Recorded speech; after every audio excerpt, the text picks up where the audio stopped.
ver si es lo que... No, acá sí comenta algo importante que va a ser como que, viste que en este mapa de correlativas tienen colorcitos las cosas.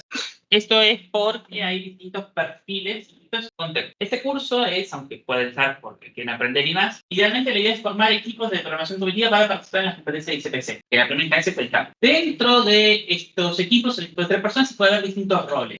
Hay algunas cosas comunes a todos, pero luego hay podemos definir un perfil de más estructuras de datos, grafos, etcétera, un perfil de algoritmos, que es como técnicas genéricas de diseño de algoritmos, que acá entraría, por ejemplo, Coloso, de Line Conquer, ese corte de composition, etcétera. Si no hubiera nada de eso, no importa, es muy bueno. Y la parte más de matemática, que puede tener teoría de números, que puede ser aritmética, teoría de números, geometría, y por eso, y esos son los errores que comenta la diapositiva. Pero lo que quería comentar en realidad no era eso, era algo que está en estas diapositivas viejitas, pero muy buenas, que hay lo que se llama jueces en línea, que son problemas donde uno puede, que son páginas que alojan problemas donde uno puede enviar sus soluciones a esos problemas y que funcionan como funcionaría el juez de una competencia real, que es que evalúan de forma automática la solución que uno envía contra una batería de casos de prueba, haciendo test de caja negra. No sé, ya cursaron principios de calidad, bueno, si saben lo que estoy hablando. Hacer test de caja negra. Los que vamos a usar, los que les recomiendo son QForces, HackerRank y CSS. QForces va a estar más para practicar y lo van a ver bastante un poco más avanzado y vas a ver que están más avanzados en general. Van a preguntar sobre el programa QForces porque aparte de muchas competencias suben los programas que se tomaron a QForces como paquete, así después alguien siquiera puede simular esa competencia. HackerRank y CSS lo que tienen de bueno, y sobre todo CSS, es que tienen los programas agrupados por orden temático y ordenados en un orden que permite tener un progreso suave, tener una curva de aprendizaje suave. O sea que QForces, como todos los problemas, son problemas que se tomaron en competencias anteriores armadas de la propia página, no pasa. Bueno, creo que siendo hoy 24, a ver, tenemos 1, 2, 3, 4, 5, 6, 10 personas. Voy a preguntar en el grupo si alguien más llega. Bueno, mientras igual vamos a compartir. Realmente voy a usar, ya que están a mi criterio bastante bien, diapos, me encanta material, como que el material 93 no hay nada, diapos de años anteriores. Sepan que toda esta página ya está compartida. Ahí les vuelvo a enviar la carpeta, compartir, copiar enlace. Lo vuelvo a enviar a la reunión de Teams. Bien, hay alguien que viene en 8000. Y bueno, vamos a ver ahora búsqueda binaria, que como material de expansión, pero que les recomiendo fuertemente ver, tienen este notebook, que de hecho tiene grafiquitos y cosas, o sea, es lindo porque habla un poco sobre generalizaciones y también muestra búsqueda ternaria. Una trampa. Buenas, ¿qué tal? Bueno, Eddie dice que no está, pero que faltan 8 minutos, pero que empecemos igual. Sigue habiendo unas 11 personas prestándome atención en este preciso instante. ¿Se ve bien la pantalla? Bien, voy a compartir para que los de Teams no tengan que hacer malabares. Vamos a hablar de un algoritmo que se llama búsqueda binaria. Me falta ahora un control remoto y estoy pero 8 tarde. Bueno, entonces vamos a presentar primero para qué queremos la búsqueda binaria, breve índice. Bueno, acá tenemos el problema, la motivación de desarrollar el algoritmo de búsqueda binaria. Desarrollar el algoritmo de búsqueda binaria, que es que tenemos un vector de n elementos y queremos saber si un elemento X pertenece al vector. ¿Cómo decimos que un elemento pertenece a un vector? Si existe una posición del vector, el que B sub I es X. Para esto es importante ya tener presente lo que dijimos la clase pasada de complejidad computacional.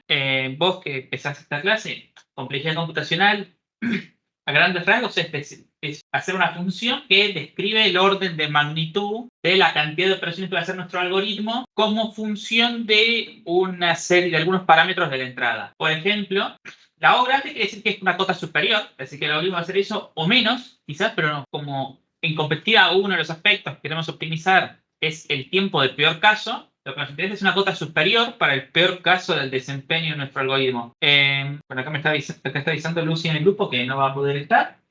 No se preocupe, bueno, después se lo digo, pero bueno, ahora queda grabado, no se preocupe. La clase queda grabada justamente. Y está todo este material, están estas diapos de años anteriores, está el notebook.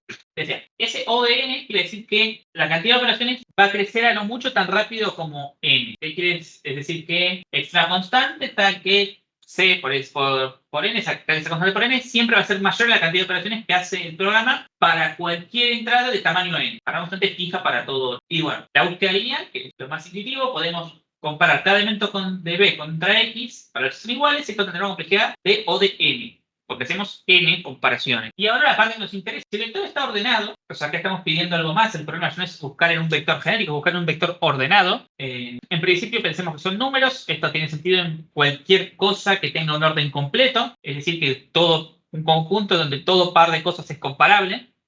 o son iguales o uno es mayor que otro, la tricotomía. Si el vector B está ordenado, es una técnica llamada búsqueda binaria que permite resolver el problema en O de log n. Y digo, bueno, como ordenar tiene complejidad de n por log n. Esto se puede demostrar que es óptimo, de hecho, por teoría de la información, que no se va a poder hacer un algoritmo que en cualquier caso consuma menos de n log n operaciones, porque ordenar es indicar una permutación. Hay n factorial permutaciones, son estos log de n factorial bit. Perdón si disclemeo bastante, si lo hago, díganme. Si estamos resolver el problema para un único x, hacemos búsqueda lineal y listo. Pero en general, como tenemos que hacer para un único x, y en general ya es el costo de leer el vector, no nos va a preocupar hacerlo. De hecho, por ejemplo, si usamos el A in B de Python, va a ser una búsqueda lineal seguramente. Sin embargo, si tenemos consultas, y esto es un problema que pasa mucho, tenemos un problema o un algoritmo para resolver un problema general más amplio que tiene que hacer consultas de buscar algo en un vector, tenemos que hacer que Q consultas, la complejidad va a ser Q por n, mientras que el otro va a ser n log n más Q log n. Y bueno, si Q y n son del mismo orden, cosa que es usual, muchos problemas donde yo tenga un vector con muchas cosas y después tenga que hacer consultas sobre ese vector, las dos cosas van a tener un orden similar, es n cuadrado versus n log n. Que, aunque no lo parezca, es una diferencia muy, muy grande. Piensen que, en general, en competitiva, un problema así puede tener un n 100.000, es usual. Este primer enfoque da n igual q igual 100.000, quiero decir, daría 10 a la 10 operaciones, 10.000 millones. El segundo enfoque daría algo así como 2 millones. Del algoritmo nos va a interesar una idea que se llama como el invariante del algoritmo, que está bueno para pensar algoritmos, no sé si lo vieron en las materias. El de tener un invariante es una propiedad que se mantiene durante todo el algoritmo y que preservarla nos garantiza que al final de la ejecución del algoritmo la respuesta es correcta. Y bueno, que nos da garantías sobre el algoritmo, pero tenemos que pedirlo de entrada también. Se usa en general para razonar con ciclos. Acá hay una formalidad que es que siempre se cumple y que junto con que se deje cumplir la guarda, nos garantiza la correctitud del algoritmo. Por ejemplo, en el ciclo int suma igual 0 y menor a b6 y más, suma más igual bi. El invariante es que antes de la primera ejecución y después de cada uno la suma contiene la suma de los elementos en el rango de 0 a i exclusive. Prestar atención a la convención para escribir los rangos, y al sumar el valor i a suma y aumentar i en 1, el invariante se conserva. Al final suma contiene los valores del rango 0i, pero como i igual a b6, suma contiene la suma de todos los elementos del rango, que es lo que queríamos. Del vector debería ser ahí. Bueno, ahora sí vamos a hablar del invariante que nos interesa. ¿Se entendió el concepto de invariante? Volviendo al ejemplo del algoritmo sencillo. ¿Se entendió cómo funciona este algoritmo y qué es el invariante de este algoritmo? El invariante, o sea, la propiedad que nos interesa es que en todo momento, o sea, para todas las ejecuciones de este ciclo y después, suma contiene la suma de los elementos en el rango de 0 a i. ¿Sí? Esto cuando i vale 0 está bien porque entonces el rango de 0 a i es vacío, exclusive, y la suma de un conjunto vacío es 0. Y luego digo que si agrego b sub i a la suma y aumento i en 1, o sea, ahora ese b sub i está incluido en el rango, se preserva el invariante después de cada ejecución del ciclo. ¿Sí? Porque dice que lo único que hago es suma más igual bi y después hago esto que es i más más. Manteniendo este invariante, da que al final cuando esto deja de cumplirse porque i es igual a b6, otro invariante que habría que aclarar es que i es menor o igual a b.6, pero bueno, no es lo que me interesa ahora especificar tanto. Cuando deja de cumplirse la guarda, entonces i es igual a b.6, suma, contiene los elementos en el rango de 0 a b.6, ¿sí? Que son todos. Entonces, ¿qué es lo que queríamos? Conseguir la suma de los elementos del vector. Bueno, esta es la idea de invariante. De repente está bueno para pensar algoritmos, y para tomar decisiones de implementación de detalles que son necesarias para evitar cajitos bordes. Y ahora vamos a pensar el invariante de la búsqueda binaria. ¿Sí? Tenemos dos valores iniciales, L y R, que L vale -1 y R vale N. El invariante es que B sub R es mayor a X y B sub L es menor o igual a X, con una función que B sub -1 es menos infinito y B sub N es infinito. Nunca vamos a acceder realmente ni a B -1 ni a Bn, así que no hay que preocuparnos por eso, pero extendemos, a fines de que el algoritmo tenga sentido, vectoras poniéndole un menos infinito al principio y un infinito al final. Entonces siempre se va a cumplir que B sub L es menor o igual a X y B sub R es mayor que X. El ciclo se ejecuta mientras L más 1 sea menor a R, lo que es lo mismo, la diferencia entre ambos sea mayor que 1. Finalmente X pertenece a B si solo si L es mayor o igual a 0 y B sub L es igual a X. O sea, vamos ahora a ver la transición, pero nos queda claro si al final sabemos que R es igual a L más 1. Y que B sub L es menor o igual a X y B sub R es mayor a X. Así que el único elemento que podría ser igual a X es B sub L. L es menos 1, es menos infinito. No intentemos acceder al vector. Acá hay algo lindo que creo que en Python también está, pero estoy seguro que está más, que se llama shortcut o cortocircuito. Que básicamente si tengo un AND y tengo dos condiciones, si la primera da false, la segunda nunca se evalúa. Acá está bueno porque queremos evitar accesos inválidos, pero estamos teniendo en cuenta porque puede causar, este sería un buen argumento para la gente que quiere hacer programación funcional. Pero bueno, i mayor a 0, n mayor a 0 significa que puedo acceder con seguridad a b sub l. Y ahora tengo que mirar que b sub l sea efectivamente x. Podría igual ser menor que x. Esto nos permite definir una función pertenece. Bueno, esto es como creamos un vector, un list de Python, un vector alargable de enteros, un vector de tamaño dinámico de enteros, llamado p. El ampersand es para pasarlo por referencia, no importa, es un detalle técnico de ser más. Dejamos un valor X. Bueno, creo que más allá de que estamos viendo el curso en Python, todo este código es bastante claro, no usa nada propio muy estricto de C++.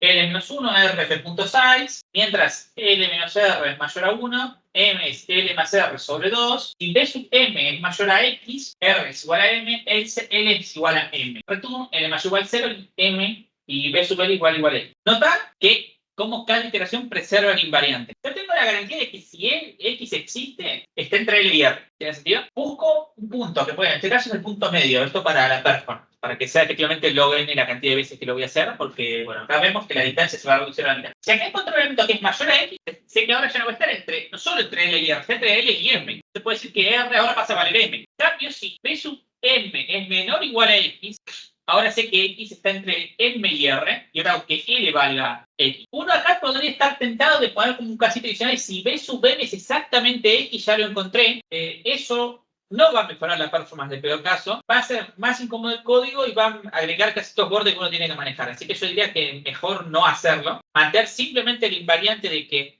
B sub R es menor o igual a X, B sub R mayor estricto que X, y va a estar todo bien. Bueno, notar que como L menos R menos L mayor a 1, M se encuentra siempre en el rango de 0 a N menos 1. Por lo que nunca realizamos un acceso fuera del rango. Para esto tener en cuenta también lo que decimos del shortcut, cortocircuito. Bueno, claro que termina la evaluación apenas sea posible saber el resultado porque, por ejemplo, si es un OR, lo que va a hacer es dejar de evaluar cuando encuentre un verdadero. Ahora vemos la complejidad. Bueno, iniciamos que la distancia inicialmente es N más 1. En cada caso, bien L se vuelve M o R se vuelve M, con M igual L más R sobre 2. Por lo tanto, en cada paso la distancia entre L y R se divide entre 2. ¿Sí? Porque fue el punto medio y alguno de los dos extremos lo llevé al punto medio. Esto se puede hacer esto se puede hacer hasta log base 2 veces de la distancia, log base 2 de la distancia veces, y la búsqueda binaria queda O de log de R menos L, es decir, O de log N.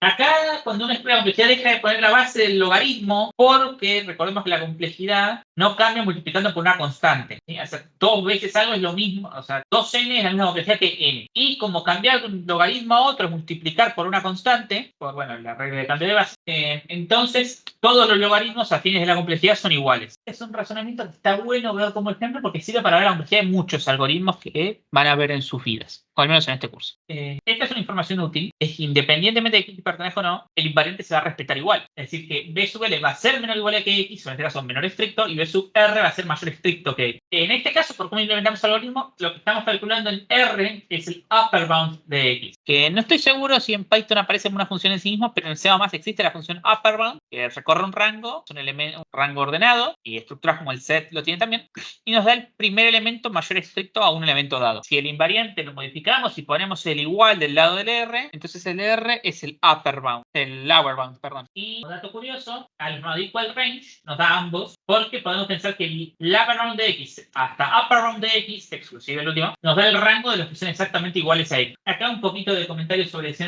Estas diapos, si esto les gustó, los van a incentivar a empezar a programar en C++. Bueno, pero si no, sigan en Python, igual. No es, como vieron, son 6 líneas. No es nada que no puedan hacer en el momento. Y ahora vamos a pausar porque quiero estar seguro que ustedes entendieron todo lo que está pasando. Más o menos están cómodos con lo que vimos hasta ahora. Bien. Los que están en línea, ¿algún comentario o algo? A ver, voy a fijarme. Y sí, no está nada muteado. Bueno, veo que hay un... Ok, así que voy a seguir, voy a asumir que todos entendieron. Y la generalización es a funciones en enteras, booleanas y variables reales. O sea, como esta idea de buscar algo en un vector lo podemos pensar para buscar la preimagen de una... Lo primero que podemos hacer es pensar que el vector ya no es un objeto en que buscamos, ya no es una cajita, un conjunto de cajitas puestas en fila, sino es una función. Una función que recibe un entero en un rango. Es una función de 0 a n exclusive, pero dominios de funciones es raro usar una convención así. Pero una función de 0 a n en la vida, en exclusiva, que nos da para cada entero la posición, el elemento en esa posición. Entonces el vector ordenado va a ser pedirle que la función sea creciente. Notar que obviamente todo el mismo razonamiento funciona en cosas que sean decrecientes o que estén ordenadas al revés, porque podemos definir un nuevo orden donde el menor es el mayor y razonamos igual. Acá eso sí es importante. Fíjense que nunca usamos, solo usamos que hay un orden, es completo, pero nunca usamos ninguna particularidad del orden de los números enteros. O sea, todo este razonamiento funciona para cualquier cosa ordenada.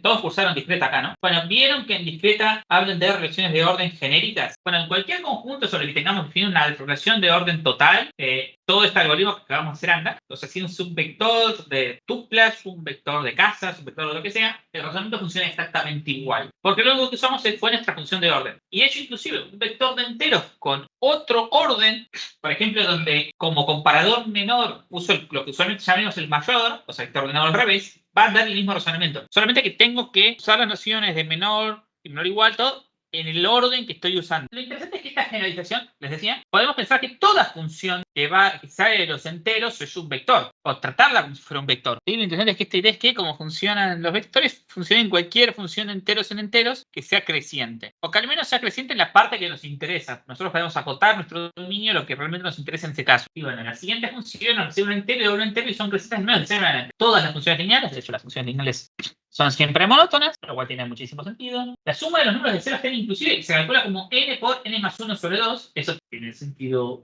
obvio. Básicamente, de hecho, la suma de los números de 0 a n, si no estoy delirando, bueno, tendremos que pensar cómo lo definimos para negativos, pero si definimos como, cuando es negativo invertimos y sumamos igual, es creciente en todos los reales, pero para los positivos se calcula así, n por n más 1 sobre 2. Bueno, esa es una función que es claramente monótona. Y tiene sentido, porque si lo que le voy sumando números positivos tiene que ser monótono. Las exponenciales, bueno, cursaron análisis 1 la mayoría, o todos. Bueno, sabrán ubicar un abanico importante de funciones monótonas, al menos en la parte positiva. Y bueno, y el razonamiento que dan ustedes es más o menos el mismo. En los ejemplos que vimos, hasta ahora siempre buscamos un valor tal que f de n es mayor a x y f de n menos 1 es menor o igual a x. Si consideramos la condición n tal que f de n es mayor a x, buscamos el primer n tal que la condición se cumple. La clave en este caso es que como f es creciente, si esta condición se cumple para un n, se cumple para todos los n posteriores, y si no se cumple, no se cumple para ningún n anterior. ¿Sí? Y acá podemos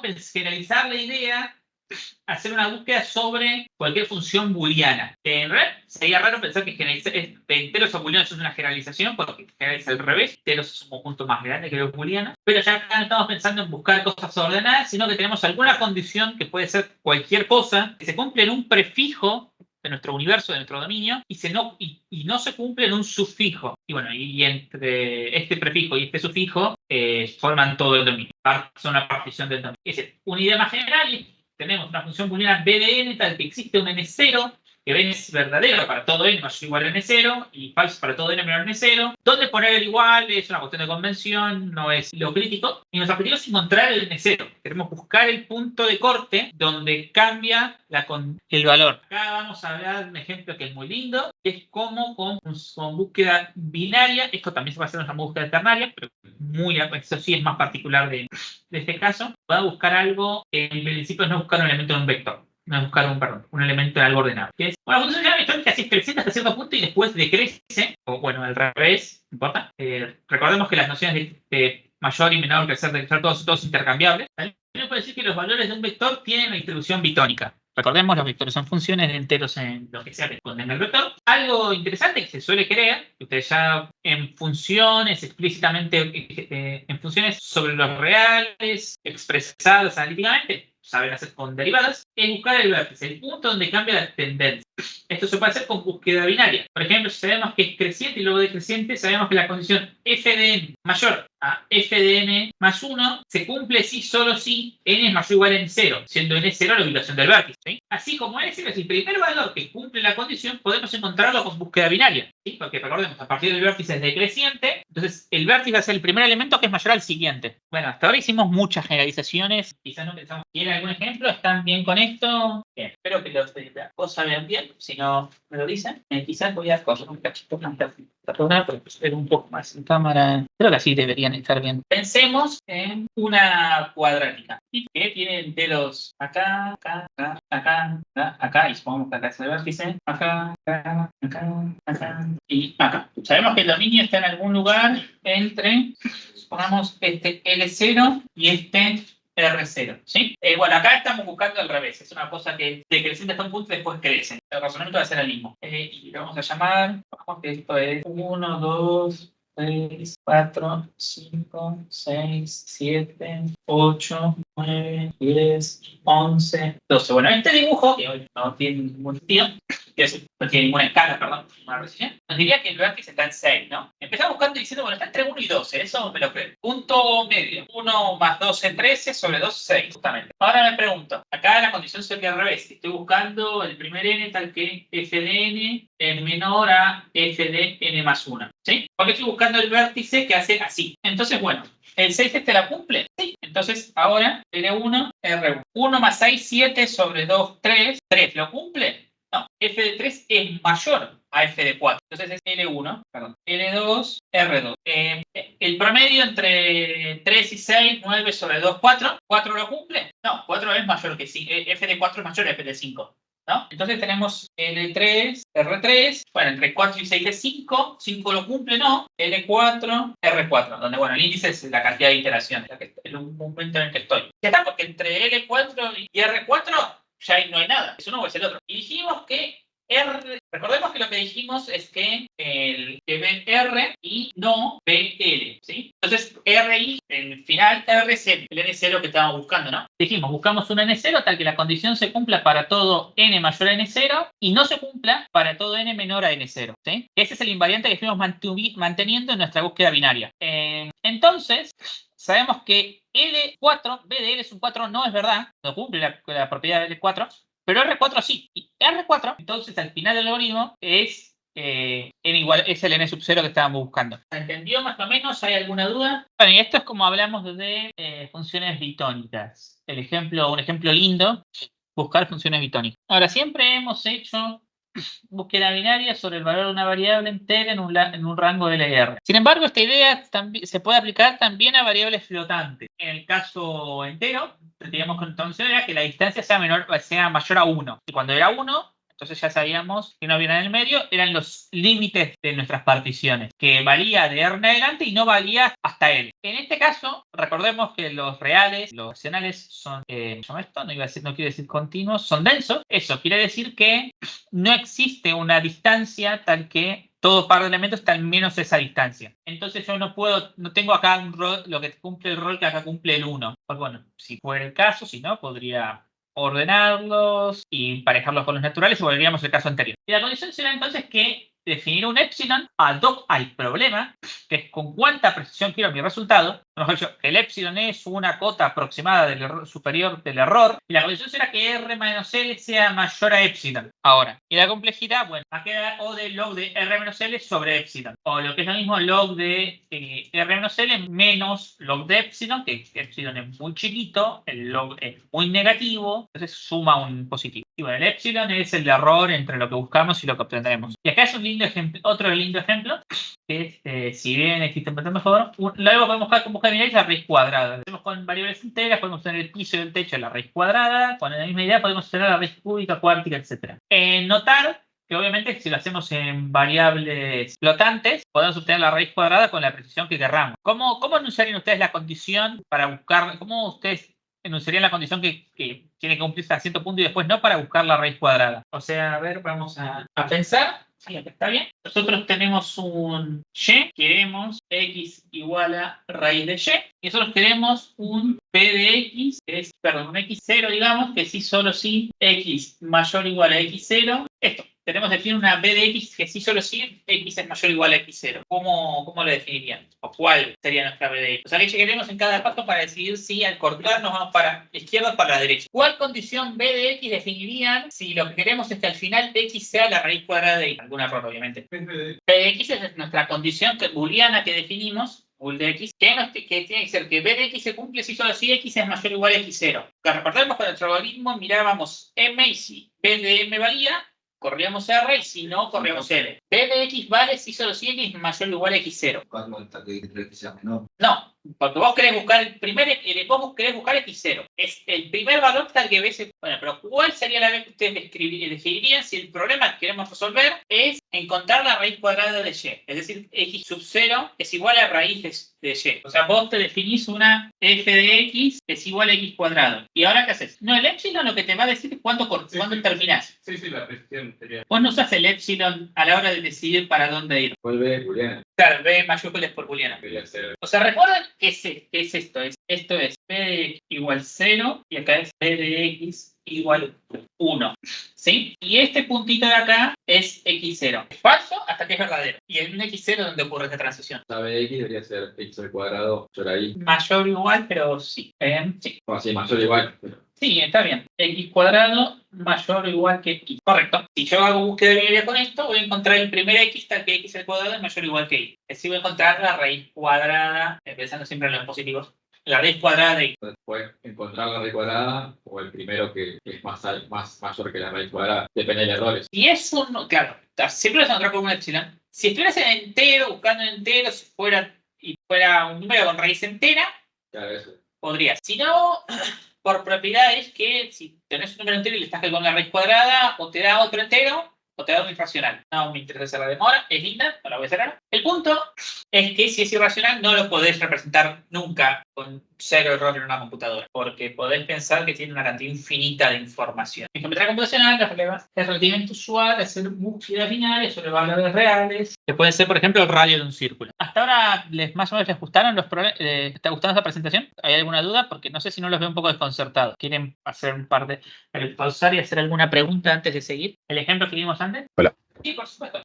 No lo vi. A ver, en la generalización. Acá está, en generalizar la idea. Es que acá decimos, bueno, pensar que tenemos una función booleana b de n tal que existe un n0, tal que b de n es verdadero para todo n mayor o igual a n0 y falso para todo n menor a n0. Y nuestro objetivo es encontrar n0, ¿sí? Bueno, acá hice una generalización. Mezclé las dos generalizaciones porque apliqué tanto esta idea de booleano como la idea de hacer la búsqueda binaria sobre los flotantes. Porque ahora ya no va a ser una función de n, va a ser una función de un x que es real. Vamos a pensar x en r+. Es decir, que es un positivo, un real positivo. Y lo que nosotros queremos es resolver un problema, porque el problema nos viene dado, el que queremos resolver. El problema es exógeno, que tiene un origen exterior, que es que x0 es igual a la raíz cuadrada de y, para la y dada. Y queremos resolverlo con búsqueda binaria, porque es el algoritmo que sabemos. Existe algo llamado el algoritmo de Newton y demás, pero esto es más generalizable. Lo otro se usa para buscar ceros de funciones, en funciones continuas, tiene su mucha magia, pero no se usa mucho en competitiva. Búsqueda binaria se usa mucho. En competitiva en todas las escalas. Lo otro quizás es muy de nicho, más de cada un perfil de matemático, y es para problemas particularmente difíciles, posiblemente. Que quizás con la técnica no lo sea, pero que si no sería particularmente difícil. Esta es una técnica amplia que se usa en problemas de todo el abanico de dificultades. Es B de X, y ahora lo que les decía, queremos usar búsqueda binaria, y la generalización que hicimos es que va a haber un prefijo, que es decir, fíjense que es un rango que va desde 0 hasta x0, y esto va de x0 hasta más infinito, ¿sí? En un prefijo, b de x no se cumple, y en un sufijo, b de x se cumple. Ese es como pensamos nosotros el algoritmo. Nosotros tenemos que definir un b de x tal que de 0 a x0 b no se cumpla, y de x0 en adelante sí se cumpla, y que el x0 sea la respuesta que estamos buscando. Entonces queremos definir cuál va a ser nuestro b de x tal que x0 es igual a la raíz cuadrada de y, y b de x se cumple si solo si x es mayor o igual a x0, para x real positivo, ¿sí? Y entonces lo que propuso un compañero tuyo acertadamente es decir, bueno, que b de x sea si el cuadrado de x es mayor o igual a y, ¿sí? O sea, tenemos la suerte, es conveniente, que en los positivos la raíz cuadrada es inversible, ¿sí? O sea, decir que x0 es igual a la raíz de y no es lo mismo que decir que x0 cuadrado es igual a y. De hecho, la implicancia en esa dirección vale siempre, la otra no es la que vale siempre, ¿verdad? Y entonces, lo que puedo hacer es, bueno, estoy buscando el x cuadrado, el primer x, al que x cuadrado sea igual a y, o sea, mayor o igual a y. El primero va a ser el que sea igual. Entonces, mi condición es x cuadrado es mayor o igual a y. Porque yo quiero que b se cumple si x es mayor o igual a x0, porque ese es el invariante que sostengo en mi búsqueda binaria. Porque recordad que L va a empezar en donde empieza el binomio y R en donde termina. Bueno, acá hay un infinito obviamente no, pero en algún valor grande que exceda donde estoy buscando. Y yo quiero que B de L sea siempre falsa y B de R sea siempre verdadera. Y cuando esté muy cerquita, va a estar que el punto de la transición está en el medio. Y va a estar dentro del error que me es aceptable. Porque siempre que esté buscando un número flotante, un número real, tengo que tener un margen de error. ¿Se entendió ahora? ¿Todos entendieron? Ahí, por ejemplo, podés tener L como 0 y R como I, ¿no? O Y. Máximo entre y y 1, porque para números menores a 1 la raíz cuadrada es mayor al número. Que vos decís que la raíz cuadrada de y está entre 0 y y. Sí, bueno, eso es falso. Para los números menores iguales, para y entre 0 y 1. Para y, o sea, si vos pones... Si es mayor que 1 Y, ahí sí. Sí, por eso tu R sería el máximo entre y y 1.1, supongamos. ¿Algo así? Sí, eso sería correcto. Epsilon 0,0. Generalmente en competitiva se usa epsilon igual 1e-9 o algo así.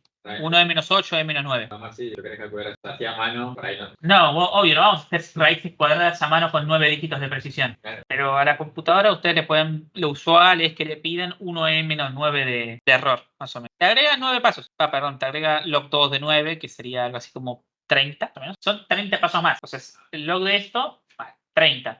Y depende del caso. Hay contextos donde quizás duplicar la cantidad de operaciones en cada búsqueda o triplicar es mucho. Contextos donde es perfectamente aceptable. Y bueno, y ahora viene un último ítem que está muy lindo, que es hacer lo que sería búsqueda binaria en la respuesta. Esto es para problemas que nos dicen algo así como indicar, dadas unas condiciones, maximizar algo. Es decir, por ejemplo, indicar el mejor, bla, bla, bla, que es posible. Y entonces vamos a hacer preguntas de, bueno, ¿es posible lograr uno tanto o mejor que esto? A veces eso es relativamente fácil de responder. Es la gracia. Hay muchos problemas de la forma de dar el mayor valor de X, valor que cumple X propiedad. Por ejemplo, lo podemos lograr realizando ciertas operaciones. Ahí dice que esto per se es muy difícil de calcular, pero dado un valor es relativamente fácil y rápido verificar si es posible conseguir un valor mejor o igual que ese. Si ese es el caso, y siendo O de T, el paso D dado un valor, ver si puedo lograr un mejor igual a ese, sea P min, los valores mínimos máximos posibles, hacer búsqueda binaria, respuesta va a dar O de T por log de B max menos B min. Recuerda que lo puedo hacer también con variables no enteras. Esta diapositiva, que lamentablemente es la ley textual, pero está bastante linda, así que ejecutar. ¿Se entendió? Claro. A ver un ejemplo que puedo dar. Solamente en las diapositivas ahora hay un par de ejemplos, pero te puedo dar de antemano. Tendría que venir a comprar un alambre, personalmente siempre lo tendría descargado. Un ejemplo que se me ocurre, pero la verdad no es útil en realidad. La idea es sobre grafos. A ver. Sí, creo que es. El ejemplo más directo es el que se va a presentar, que no es para nada trivial. Es el que está en la siguiente diapositiva. Es aplicar esta técnica a un problema del TAP 2015. Los que quieran simular, se los estoy quemando, no importa. Es buen kilo de pan flauta. Que el problema que nos pide, evidentemente no me va a dar un problema de, me quieren mostrar un problema objetivo, pero acá aparece encontrarlo. A ver si está en QForces. A ver si en la página está bueno, no está asociado. Lamentablemente, pero si mal no recuerdo, era. No, es detalle que es importante presente. Buen kilo de pan flauta, si lo podés encontrar de casualidad. Pero mientras tanto pienso otro ejemplo. A ver, quizás haya alguno lindo en su momento hice, me olvidé en el Colab. Bueno, acá por suerte, salvándome a mí mismo intertemporalmente, hay dos ejemplitos. El segundo les va a quedar de ejercicio, pero el primero lo vamos a pensar. Y a ver, igual chequemos que en las diapositivas, ¿por qué me gasté en buscar el pronunciado si acá está explicado? Ya está la reducción, que es lo que nos interesa. Es un poquito largo sobre una pirámide de pan, de un envase de pan, no tiene mucho sentido. Pero el problema en sí está, que es un ejemplo para primeros técnicos, la información me dice, si observamos bien, el problema se puede reducir a lo siguiente. Dado un vector de L posiciones donde la décima vale 2 por I más 1, queremos dividirlo en cada segmento hasta que la suma que menor suma tenga sea lo máximo posible. Este era el problema, me acordaba que era una pirámide, pero no me acordaba del detalle. Y bueno, queremos saber cuánto es esta suma. Creo que también nos pide cuál es la división, pero una vez que tenemos la suma, se puede. Queremos saber cuál es la suma, la máxima suma posible que podemos dividirlo en cada segmento hasta que todos sumen eso o más. Y con un vector donde la décima posición vale I por 2 más 1. ¿Sí? ¿Quieren pensar los 5 minutos cómo podría hacer esto con una búsqueda?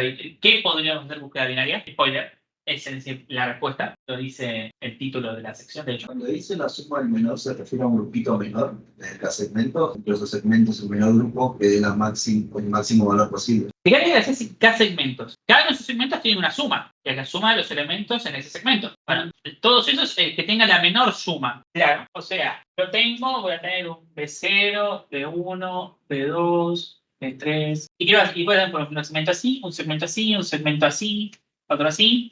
Que se va a tener una S1, una S2, una S3, una S4, y es el mínimo entre S1, S2, SM, y quiero que es esto max posible. Quiero maximizar el mínimo de estas cosas. Parece un trabalenguas, pero es más usual de lo que uno creería tener este tipo de restricciones. ¿Cómo lo dividimos este parámetro? No, es arbitrario, lo que te restringe es la cantidad. Perdón, acá claro, acá esto viene del input, eso es K. Por ejemplo, si tuviera 6 elementos, sería 1, 3, 5, 7, 9 y 11. Y supongamos que quizás 3 segmentos.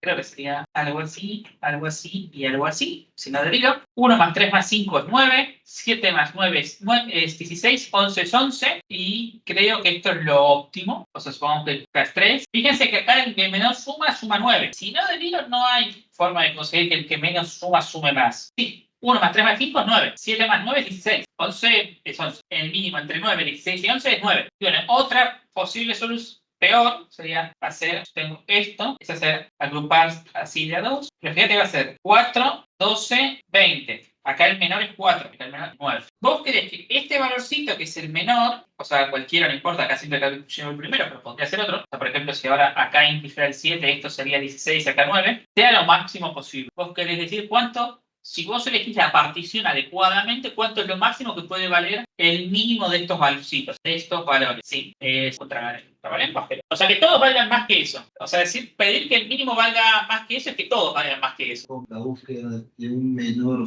por fragmento. ¿Cómo sería eso? O sea, básicamente así, pues, encontré una parejita que es la menor que la suma del resto de otra A y me quedaría con eso. Pero vos querés que sea tan alto como puedas y vos elegís cómo dividir. No tengo un parámetro así, no sé. A vos lo que te dicen es tenés que dividirlo en K segmento y tenés L posiciones en total. Eso es lo único que te dicen. Sí. Entonces si puedo elegir yo, si elijo de 2, bueno, y voy agarrando de 2 y voy comparando quién fue el menor y lo voy guardando así. Pero está ordenado. No, pero nadie te pide que sean de tamaño 2 los intervalos. No, digo, sí, ya lo elijo yo.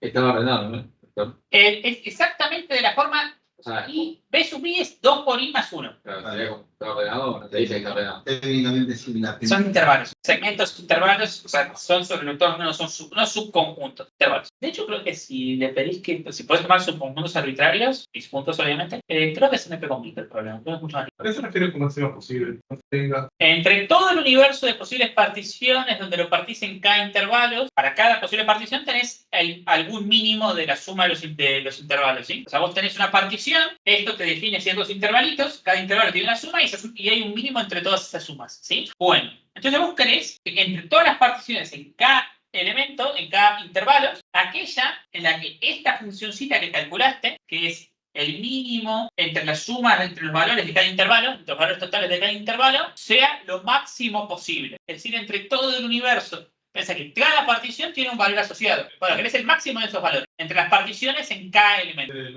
6, 11, máximo 16. No. O sea, acá es el mínimo, porque estás evaluando una partición. Entonces tomas el mínimo de las tres sumas. ¿Sí? Y ahora necesitaría otra partición. Esta es otra partición de 4.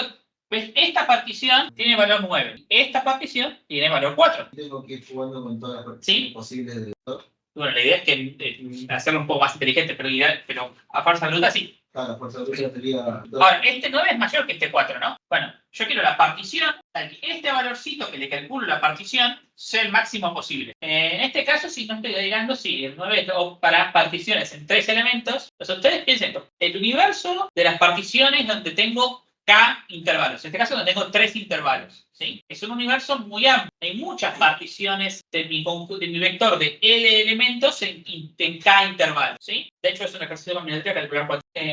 Entonces, yo quiero sobre todo este universo, para cada elemento de este universo, yo calculo una función que en este caso es partir el vector según la partición, para cada intervalo calcular su suma y de todas estas sumas tomar el mínimo. Lo que digo, tengo B0, B1, hago S1, S2, S3, Sn y tomo el mínimo entre Sk y tomo el mínimo entre S1, S2, Sk. ¿Sí? Este va a ser el F de la partición, supongamos. Y entonces yo quiero el max de los F de P con P entre las particiones K, por decirlo, anotarlo de alguna forma. Yo quiero este max, ¿sí? Donde PK es el universo de las particiones en cada intervalo. Si lo noté muy complicado, se entendió un poco mejor que hace 5 minutos. Sí, se entendió más o menos por ahorita sí. Ahora que habría que al final Bueno, aunque sí entendemos qué estamos buscando, porque me di cuenta que había una duda sobre qué era lo que estábamos buscando. Y esa FP será una partición predictiva por ahí. No. ¿No?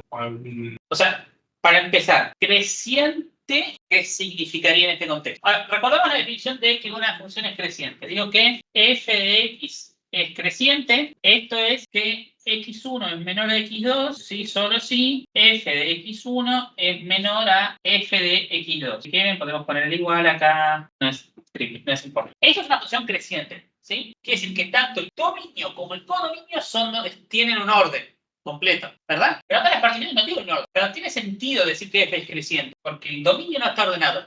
No tiene ningún orden. Es un conjunto, pero no tiene ningún orden. Las f sí. Por eso puedo tomar el máximo, porque sé cuál es el valor. Porque el codominio, el codominio son los enteros. Y eso sí es ordenado, perdón. A mí se me ocurre cómo empezar a dividir. Bueno, esa es una pregunta un poco más interesante. O sea, asumiendo que ya sabemos lo que queremos. Ahora fíjense el detalle. Yo sé, supongamos que yo tengo un Y0, ¿sí? Vamos a cuentar C2, un Y0 y un Y1, con Y0 menor que Y1, ¿sí? Y yo sé que existe una P, P sub K, tal que F de P es mayor a o mayor o igual a Y1. ¿Sí? Esto es dato, todo esto es dato, ¿sí? ¿Sabes? Implica que f de p, de hecho, para la misma p, y puntualmente existe una p, es mayor o igual, de hecho acá es mayor estricto, que y0, ¿sí? Si existe una p entre mis particiones, tal que la f de p es mayor a y1, entonces la f de la misma p es mayor a y0, porque y0 es menor que y1, ¿sí? Entonces yo puedo definir, pero y son mis respuestas, entonces yo puedo definir una b de y que sea igual a existe p en mi universo de particiones, pk, tal que f de p es mayor o igual que y. Y sabemos que, y acá, bueno, se va a cumplir hasta cierto punto y después ya no se va a cumplir, ¿sí? Entre 0 y y, o se cumple y después hasta más infinito no. Porque va a haber un valor de y que va a ser demasiado grande y que va a ser más que de hecho que la suma todo el vector y va a ser brutal. Pero así es como yo puedo definir más o menos formalmente la búsqueda binaria y la respuesta. En este caso, pensando, tengo que la condición va a ser que exista una configuración tal que el valor sea mayor o igual que este, ¿sí? Entonces yo sobre lo que voy a hacer búsqueda binaria es sobre y. Y yo quiero entonces verificar esto. ¿Existe efectivamente una partición tal que f de p es mayor o igual a y? Bueno, eso es un poco molesto de calcular, pero puedo pensar un poco al revés. Es que esto es lo mismo que decir, existe una partición entre las particiones de suma K, de suma de min mayor o igual a y, tal que el tamaño sea mayor o igual que K. O sea, acá invertimos, esto es un detalle sutil, que acá yo voy a buscar entre las particiones tal que el mínimo sea mayor o igual a y, notación aparte, que existe alguna que sea de tamaño mayor o igual a K. Porque bueno, la P que estamos buscando es aquella que está en la intersección entre las que tienen K o más intervalos y las que el más chiquito suma y o más, ¿sí? ¿Se ve? ¿Está bien? Este es un concepto medianamente avanzado del algoritmo, así que no se preocupen si cuesta procesarlo, no hay problema, está bien. O sea, no diría avanzado en el sentido de que no tiene demasiados prerequisitos, pero sí es sofisticado, sí hay que darle una vuelta de tuerca, sí es interesante de entender, así que no se preocupen si toma su tiempo, que hemos aprendido que el curso hay que verlo con más calma para que se puedan entender bien los temas, así que sí, está bien, no se preocupen si esto cuesta un poquito entenderlo. Y entonces lo que yo les decía es que voy a hacer búsqueda binaria en la respuesta. ¿Y cómo vamos a verificar entonces para un y si existe, bla, bla, bla? Bueno, tenemos acá un dato que es muy útil que el proyector este se nos pide. No, en serio. Un dato que es muy útil es que el primer elemento pertenece al primer intervalo. ¿Lógico? Bien. Entonces el primer intervalo lo tenemos que alargar hasta superar o igualar y. Es algo goloso, se diría. No dirá greedy, que es agrego mientras sea necesario elementos al primer intervalo. Bueno, definir el primer intervalo con los mínimos elementos necesarios para superar y. Pero ahora tenemos el mismo problema con los elementos restantes. Tenemos un primer elemento que pertenece al primer intervalo de lo que queda, queremos que ese intervalo supere y, ¿sí? Y esto lo vamos a repetir hasta que no sea posible hacer un rango que sume más que b-min. Y asumimos que es el último rango, si el último rango no supera a b-min, se fusiona con el anteúltimo, que sí lo superaba por por cómo hicimos la construcción, ¿sí? Y entonces ahora sabemos cuántos rangos formamos, cuántos rangos pudimos formar tal que el más chiquito superaba o igualaba a B-min, que es nuestro Y, ¿sí? Bueno, y queremos que sean al menos K, ¿sí? Es lógico que si puedo hacer K rangos que superen B-min, puedo hacer, perdón, que si puedo hacer más de K rangos, puedo hacer exactamente K rangos. Porque fusiono alguno de los que ya tenía entre sí, el más chiquito va a seguir siendo mayor o igual a B y ahí llega a tener exactamente K. Y ya está. Gracias por ver. ¿Se entendió cómo resolver buen kilo de pan flauta? O sea, no digo cómo resolver, sentido cómo ustedes en la situación de competencia o estando solos hubieran hecho para resolver el problema. ¿Los entendió la solución? En el ejercicio, ¿qué dato es? Bemin es el check. Bemin es la respuesta. Sí. O sea, sí, pero en realidad la construcción sería al revés. O sea, pongamos que yo tengo esto. 1, 3, 5, 7, 9, 11. Y vamos a ver para distintos Bemin. Bemin igual 1. Este lo supera, lo supera, lo supera, supera, lo supera, lo supera. 2, 3, 4, 5, 6. Hice 6 rangos, ¿está bien? Bemin es igual a 5. Ahora voy a tener que hacer este rango de acá, este, bueno, acá ya no. Este lo supera, este lo supera, este lo supera, es igual a 4, ¿sí?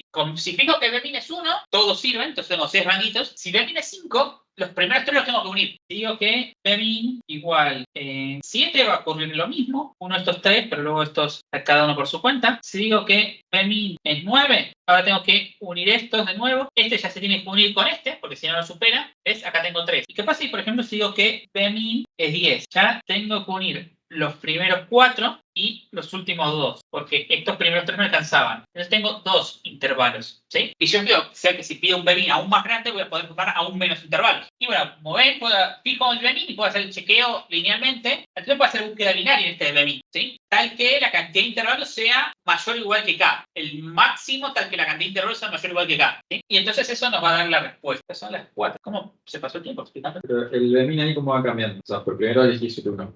Después No, esto es para mostrarles un ejemplo de distintas evaluaciones de Bemin. ok. Ustedes lo que harían sería búsqueda binaria en Bemin. Tendrían como un Bemin L, un Bemin R, entonces 0, la suma total, 1 supongamos, y harían haciendo búsqueda binaria hasta encontrar, pues ustedes saben que si pido que sumen 0, siempre puedo hacer L intervalos. Si pido que sumen más que toda la suma, puedo hacer 0 intervalos. K tiene que estar en el medio, si no, no tiene sentido la pregunta. O sea, si K fuera mayor que L, directamente no se puede, pero no tiene sentido. Entonces yo voy a buscar un M en el medio y voy a ir decidiendo paso a paso. Muy lindo problema, espero a ver si haya sido una buena elección. Les muestro algo 5 minutos más y ya los libero por un rato, o media hora en realidad.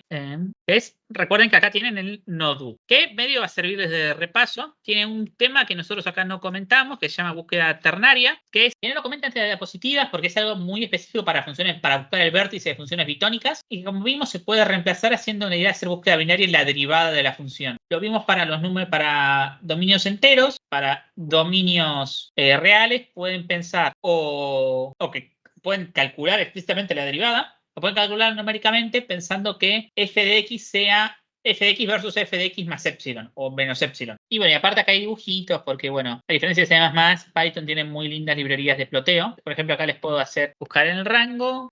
Acá les muestra cómo van variando el IR y va intercalado con... Ustedes, importante, si quieren practicar esto, en el notebook hay ejercicios. Todos los notebooks tienen ejercicios. No sé si el de Introduce, pero la mayoría tienen ejercicios para que van practicando los temas. Hay cosas que no es necesario. Por ejemplo, este Matplotlib PyPlot no es de competitiva, es para mostrarles y sacarlo y dice esto no es de competitiva, pero sirve para verle esa función bonita. Y cuando están haciendo una búsqueda ternaria, o cuando lean esa parte, que es lo único que no estamos viendo en esta clase, tampoco es mortal, no saber búsqueda ternaria.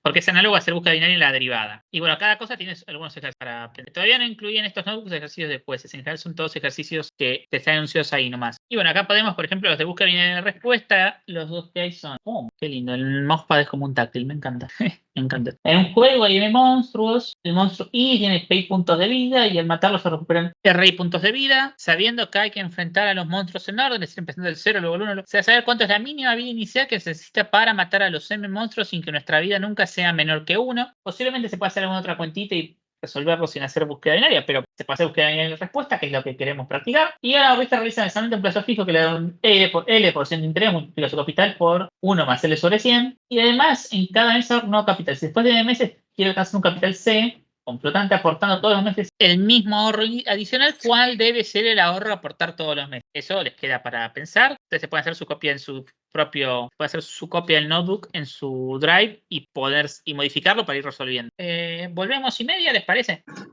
A ver acá en el chat alguna duda. No, en el chat creo que tampoco hay ninguna duda. Acá los que están virtual. Genial. No sé si ya voy a decirlo, nos vemos en media hora. Si mi complejidad computacional es genial, tenía un ejercicio donde me iban a ingresar un número, que es una cantidad de plata, y yo tenía la cantidad, los valores de cada billete. Yo tengo que determinar la menor cantidad de billetes con la que él puede retirarse efectivo. Ese es un ejercicio de programación dinámica. Sí, yo lo hice básicamente planteando el... Ese es el clásico del coin change problem. ¿Te daban una garantía sobre los valores de los billetes? No. Sí, te daban una garantía de que cada uno era múltiplo del anterior. No, en este caso me daba directo los valores literales de cada... Ok, bueno, ahí es mejor porque te da la garantía de que cada uno Claro.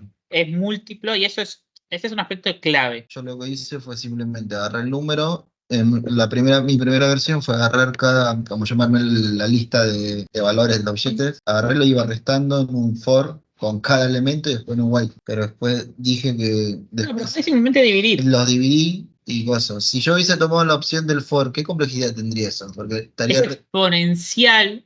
Pero no recorría todo necesariamente el vector, porque yo tengo un if donde corta cuando el monto es 0. Está bien, pero pensá que vos estás haciendo O de n sobre 100. Sí, O de n sería del vector en el peor de los casos. No.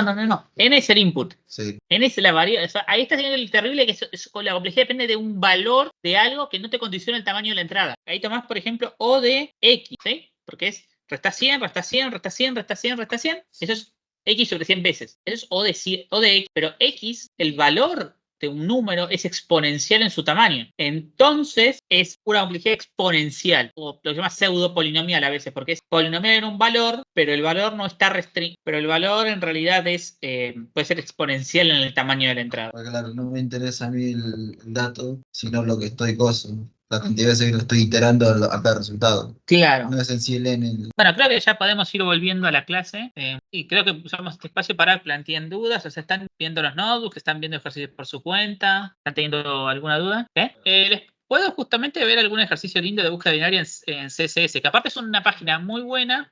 Comparto para los que están virtual, no se estén perdiendo de nada. Ya estoy compartiendo.